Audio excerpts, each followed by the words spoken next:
Hello everyone! Magandang buhay po sa lahat. Welcome na welcome po kayo dito sa aking Mathematics Tagalog tutorial. Sa video na ito ay papaliwanag ko sa inyo on how to order or how to arrange rational numbers or a number line. So given po itong ating number line, papaliwanag ko sa inyo step by step kung paano po i-graph or i-plot ang fraction, percentage, mixed number, decimal, whole number, and another decimal here. Okay, so ipapaliwanag ko po sa inyo kung paano po yan i-plot at i-arrange dito po sa ating number line. Okay, so let's start. We are going to graph or plot the different kinds of rational numbers. So unahin po natin ito, fraction, and that is 1/2. So, yung 1/2 po, kailangan natin i-convert muna into decimal. Okay? You can use your calculator to convert fraction to decimal. Kung wala naman po kayong calculator, ay meron po akong video kung paano po i-convert itong fraction into decimal. Okay? At kapag decimal na yung given, we can now plot in our number line. Okay, so ito po ay 0.5 yung 1/2 in decimal. Okay, 0.5. Ang whole number po niya ay 0. Okay, at ang decimal place niya ay 5. So, ito po ay bababa ko muna dito. Ito pong part dito ay ito pong bawat block dito. Okay, pinalakihan ko po yung block dito. Okay, bawat block. Ito po yon. Okay, in this one. So, yung 0.5 ay nandito po sa pagitan ng 0 at 1. Bakit po? Kasi ang whole number po niya ay 0. Ibig sabihin, nag-start po sa 0 dito. Kaya dito po, start po natin dito sa may left ay 0 at dito po sa may right ay 1. Okay? So, ito na po yung from 0 to 1. Okay, ito po yon 0 to 1. At ito po yung kanyang decimal, pinalakihan ko para mas maintindihan po ninyo. Okay. So, mula po 0 to 1, meron po siyang decimal na mag-start sa 0.1, 0.2, 0.3 hanggang 0.9. At yung pang 10, iyan na po yung pang whole number natin na 1. Okay? So, ito po ay 0.1, 0.2, 0.3 hanggang po 0.9. Okay. So, igagraph natin itong 0.5. Nasaan po yung 0.5? Ito po yung 0 and then 0.5. Andito po sa pinakang gitna. Ang 0.5 po ay 1/2 or ang ibig sabihin ng 1/2, kalahati. Okay, so ang kalahati po ay ito pong part dito. So, from 0 to 1, i-assume natin andito po yung kalahati. Okay? So, igagraph po natin yan. Okay, yan. So, yan po yung kalahati from 0 to 1. So, yan po yung ating 1/2 or in decimal 0.5. Okay, so how about this number 2 problem? 40%. Again, 40% ay wala po tayong makikita sa number line na 40%. Ang kailangan po natin ulit dito ay ide-decimal natin itong 40% para ma-graph natin sa ating number line. So ano po ang decimal ng 40%? Yan po ay 0.4. Again, so paano po yan gawing decimal? I-divide lang po yan by 100 kasi ang percentage is 100. So 40 divided by 100 is 0.4. Okay? So meron na po tayong decimal 0.4. Graph na po natin sa ating number line. Okay, so again, from 0.4 na decimal, ang whole number po niya ay 0 at ang decimal po niya ay 0.4. Okay? So, ibig sabihin niyan, andito po sa block ng 0 to 1 kasi ang whole number po niya ay 0. Okay? So, ibaba ko lang po ulit para maintindihan natin. Again, ito po ay from 0 to 1. Okay? Ito pong left ay 0 at sa right po ay 1. Okay, 0 to 1. Pinalakihan ko ulit. Okay, ito po ay 0.4. So, 0.1, 0.2, 0.3, 0.4. Okay, andito po. Ibig sabihin, katabi po niya yung number 1 na sinagutan po natin kayo na 0.5. Siya naman po ay 0.4. So, ibig sabihin, hindi po siya sa kalahati. Okay, mas bababa po siya dito sa may part ng 0. Okay, kaya pag ito po yung 0.1, kapag ito po yung 0.5, kalahati, ibababa po natin ng konti dito para maging 0.4. Okay? So, gawin po natin, yan. So, i-assume po natin kapag ito po yung kalahati, ito na po yung 0.4. Okay? 0.4.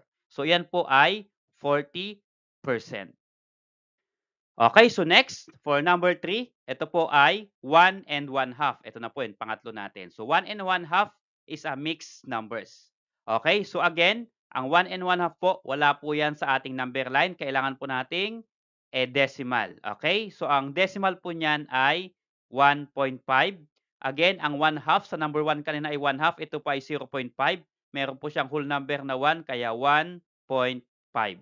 Okay, 1 and 1/2, 1.5. Okay, so decimal na po siya.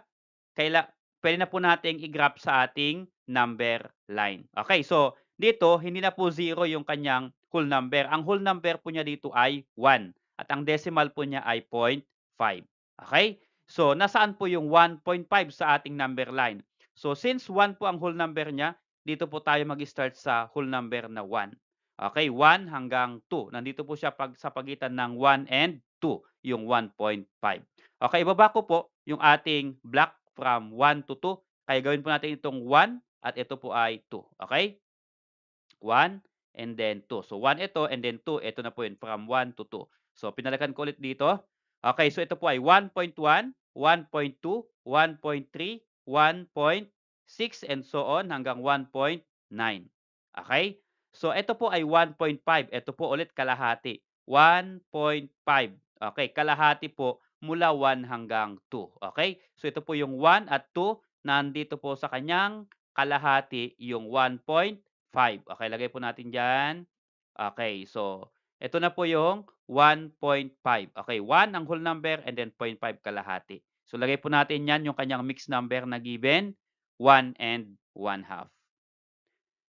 Okay, so how about this number 4 example? Ang given po natin sa number 4 ay 3.25, nakadecimal na po siya.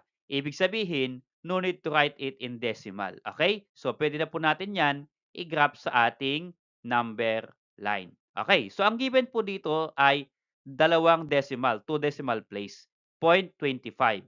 So, pag naguguluhan po kayo, pag ganyan po yung i-graph ninyo, pwede po nating round off itong 3.2 into single decimal or 1 decimal. Okay? So 3.25, 5 po yung kasunod ng 2 dito. So we can add 1 sa 2. So magiging yan po ay, to lagyan ko po, magiging 3. Okay? 3. Okay. So yan po ay 3.3 kasi 3.25, 5 po mag-a-add po tayo ng 1. Kaya yung 2 plus 1 is 3, so 3.3. Okay, so saan po natin makikita yung 3.3? Dito po sa ating number line. Ang whole number po niya ay 3. Ibig sabihin, ito po yung whole number 3. At 0.3 na lalampas po ng konti sa whole number na 3. So ibig sabihin, nandito po sa pagitan ng 3 to 4 yung 3.3. Okay? Palakihan ko po yung 3 to 4 dito sa baba. Okay? Ito po yung 3, ito po yung 4. So ito po ay 3.1, 3.2, 3.3, 3.4 hanggang 3.9. Ang kasunod po ay 4. Okay, yan. So, yung ating pong decimal ay 3.3. Asan po yung 3.3? 3.3. Ito po yan. Okay? Halos nasa pagitan po ng 3 at 3.5. Andito po sa gitna. Kaya puntahan po natin sa number line. Ito po yung ating 3.5 kalahati po. So, ibig sabihin, yung kalahati po ng 3.5 ay nandito po. Ito na po yung 3.3. Okay? So, this one. Lagay po natin dyan. I-assume po natin. Yan. So, yan po ay 3.25 or 3.3. Okay? So, lagay po natin yung given natin na decimal, 3.25. Okay, so how about this number 5 example? Ang given natin ay integer, which is 5 whole number. Okay, so ito po yung pinakamadaling i-plot dito po sa ating number line. Okay, so kasi whole number, kitang-kita po kaagad kung nasaan po yung whole number. So 5 po yan, ito po yung ating 5. So lagay lang po natin dyan. Yan po yung ating 5. So lagay po natin sa taas, that is 5. Okay, so how about this number 6? Okay, panghuli po natin 0.80. Okay, 0.80 kapag ganyan po na 0 yung last digit at decimal po siya, pwede pong isulat yan as 0. Lagay ko po dito, 0.8.